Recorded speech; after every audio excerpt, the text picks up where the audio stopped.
You press your hands into the soil before the sun has any opinion about the day. The earth is cold, not cold the way a room is cold. Cold the way stone is cold, the way something is cold that has never been warm, that does not remember warmth, that will not be warm again until June if June comes dry. You are already tired. You were tired when you woke up. You will be tired when you sleep. This is not a complaint. This is the weather. In this video, you're going to live 6 lives. You will feel what it costs to plow a strip of land with borrowed oxen, while a third of everything you grow belongs to a man you have never seen. You will feel what it means to put on 40 pounds of chainmail and ride to a war that is not yours, because honor in this world functions identically to law. You will sit at the head of a long hall and watch every face below you calculate what they need from you. And then you will sit on a throne and discover that the freedom every person below you spent their entire life imagining at the top does not exist. It never existed. Start where the system starts, in the dark, in the field, in a body that the law does not recognize as a person. If this is the kind of history that gets inside you, subscribe. Leave a comment with the level that surprises you most. Medieval Europe ran for roughly 500 years on a system called feudalism, one organizing idea replicated across an entire continent. You receive protection, you give everything else. 6 social levels, 6 different lives, 6 different ways of being owned by the arrangement above you. The numbers change at every rung, the mechanism does not. Here is the detail that reframes everything before we begin. The higher you climbed in this world, the more freedom you were told you possessed, and the less of it you actually had. The serf knew he was bound. The king forgot he was. Begin at the bottom, in a field in England in 1150, where a man who does not legally exist is about to start his day. The man who does not legally exist picks up the plow at first light. He is called a villain in the Latin records, a serf in common speech, and in the royal courts of England in 1150, he is not called anything at all because he has no standing there. He cannot bring a case, he cannot be a witness. He is, in the precise legal language of the period, his lord's property.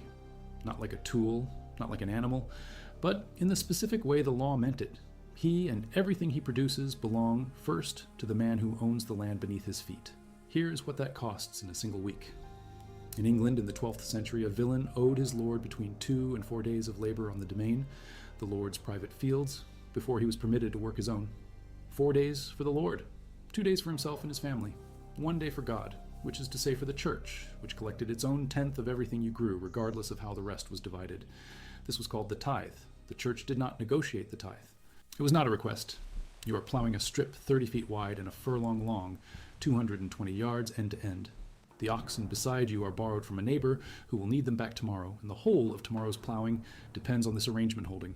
By the end of the day, you will have turned 1 acre. That is the unit, 1 acre per day, per plow team. England in 1150 is being turned acre by acre in exactly this way, and the man turning it owns none of it. The taxes do not end with labor. At the Lord's discretion, and discretion is the operative word because the Lord required no justification and you had no court to appeal to, he could levy a tax, called the tallage, whenever he needed money, for whatever reason. When your daughter wished to marry and leave the manor, you paid a fee called the merchant, the Lord's compensation for losing a laboring body from his workforce. When you died, your family surrendered the Harriet, your best animal or your best tool, as an inheritance tax on whatever you had managed to accumulate. The system was designed so that accumulation was nearly impossible. And if, by some arrangement, you had managed it, the system had a mechanism waiting. What it took specifically, for most villains in 12th century England, roughly 1/3 of all agricultural output went upward through rents, labor obligations, and tithes combined. A family consuming what remained on a diet of rye bread, pottage, and whatever vegetables survived. The season was operating on approximately 1,500 to 2,000 calories per day, while burning somewhere near 4,000 in field labor. That deficit does not produce revolution. It produces exhaustion, chronic, structural, daily exhaustion that leaves no energy for imagining an alternative. The historian Rodney Hilton, writing on English peasant society in the 1973 volume Bondmen Made Free, described this condition not as oppression in the emotional sense, but as a material fact. The architecture of a life designed so that survival consumed everything survival produced. The detail that the intro did not tell you, you could not leave, not without your lord's written permission, which he was not obligated to grant. If you ran, if you made it to a chartered town and lived there unclaimed for a year and a day, you became free by custom in many English boroughs. But most villains never ran, not because the gates were locked, because the knowledge that running was possible required knowing that the world beyond the manor was survivable, and the manor was the only world most villains had ever seen. The trap was not the fence, the trap was the map. The serf produces everything and keeps enough to continue producing. That is the mechanism, That is the system's first principle, and every level above it is a variation on the same logic, more elaborate, differently named, but drawing from the same well. The knight who rides through this field does not plow it. But the question worth holding is this: what does he owe for the right to ride past it? The answer turns out to be almost everything he has. Almost everything he has. That is the answer. And it does not feel like an answer until you put on the armor. The knight is the first person in this hierarchy whose body is the currency. Not his labor measured in days, not his grain measured in bushels. His body, entire, at 40 days' notice, delivered to whatever fight his lord has decided is worth having. In 12th century England, this was not metaphor. It was the precise legal content of the knight's fee, the unit of land granted in exchange for mounted military service, 40 days per year at the knight's own expense. Horse, weapons, provisions, chainmail. Here is what chainmail cost in 1150. A full hauberk, the knee-length coat of interlocked iron rings that a knight wore into battle, required approximately 30,000 individual rings, each one hand-formed and riveted closed. The finished garment weighed between 25 and 35 pounds and took a skilled armor several months to complete. The price? The equivalent of roughly 20 oxen, which was approximately the value of a small working farm. A knight who could not afford his own equipment was not a knight in any functional sense. He was a man with a title and no way to honor it. This produced a second category. The household knight, Miles Domesticus in the Latin records, was a knight who held no land of his own and therefore lived in his lord's hall, fed at his lord's table, entirely dependent on wages, gifts, and the promise of eventual reward. In the households of major English barons in the 12th century, 10 to 20 such knights was common. In the royal household of King Henry II, who ruled England from 1154 to 1189, the number at any given time ran between 40 and 60. These were not servants. They were trained killers who could not afford the minimum equipment their status required, waiting in a hall for a war that would give them an opportunity to take from someone else what they could not otherwise acquire. You are one of them, or you are close enough to feel it. You hold a single knight's fee. One manor, perhaps 200 acres of domain land in Lincolnshire, farmed by 8 villain families whose labor obligations you collect the same way your lord collects yours. The manor produces enough to keep the horse fed and the armor serviceable, not enough for a second horse, not enough to absorb a bad harvest. In the autumn of 1173, your lord received a summons from the crown. Henry II was putting down a rebellion by his own sons. The young King Henry, Richard, and Geoffrey, backed by the King of France, Louis VII, and a coalition of English barons who had calculated that the moment had arrived. Your lord rode. You rode with him. The 40-day limit mattered here in a specific way that is easy to miss. Feudal military service was capped at 40 days because beyond that, the cost fell to the lord who called the summons, not the knight who answered it. But the rebellion of 1173 lasted months. Knights who served beyond their 40 days received pay, a daily rate that in Henry's reign ran to roughly 8 pence per day for a mounted knight. 8 pence.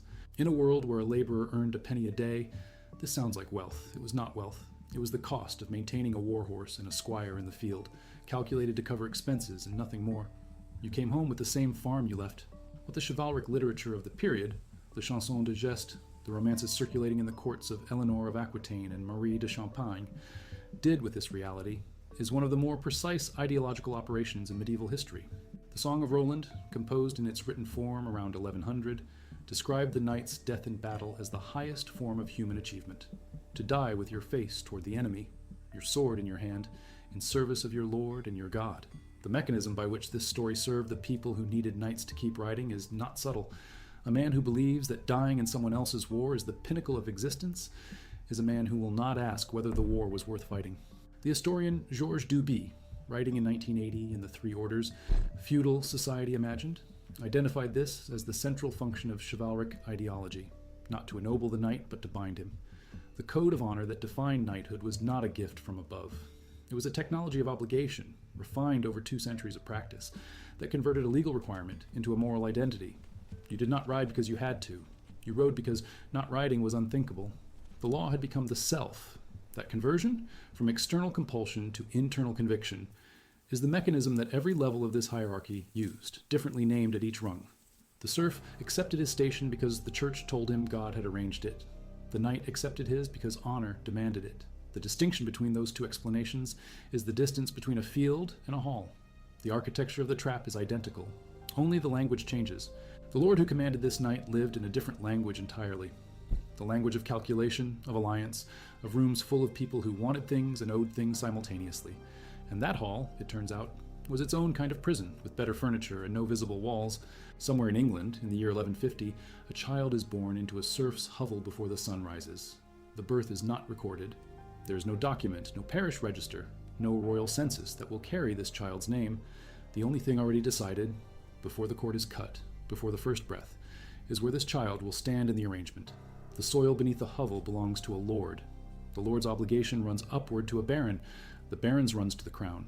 And the child, arriving into this chain without choosing it, will spend every day of their life producing the thing at the bottom that makes the entire structure possible. Not loyalty, not soldiers, not taxes, calories. The serfs were the energy source. Everything above them was built on the conversion of human bodies into food, and food into coin, and coin into armor, and armor into land, and land into titles, and titles into the performance of divine order that told everyone inside the system that this was simply how the world was made. The king at the top of that chain, the man every level below spent their life imagining as free, ruled from a court that never stopped moving, raised armies he could not afford without permission, and slept in rooms full of men calculating whether today was the day. The serf did not know this. The serf knew the cold. The knight knew the 40 days. The lord knew the hall full of wanting faces. Each one saw the level above as the answer, and each one was wrong in exactly the same way, and none of them could know it because the system's deepest mechanism was not the tithe or the tallage or the heriot. It was the imagination. Feudalism did not primarily run on force. It ran on the universal conviction, held simultaneously by every person inside it, that the person above them was the one who was actually free. Those hands in the soil before dawn, they were never just one person's hands. They were the base of a structure 500 years old, and the structure needed them to believe, every morning, that the cold was simply the weather. It always was. That was always its power. That was always its cost.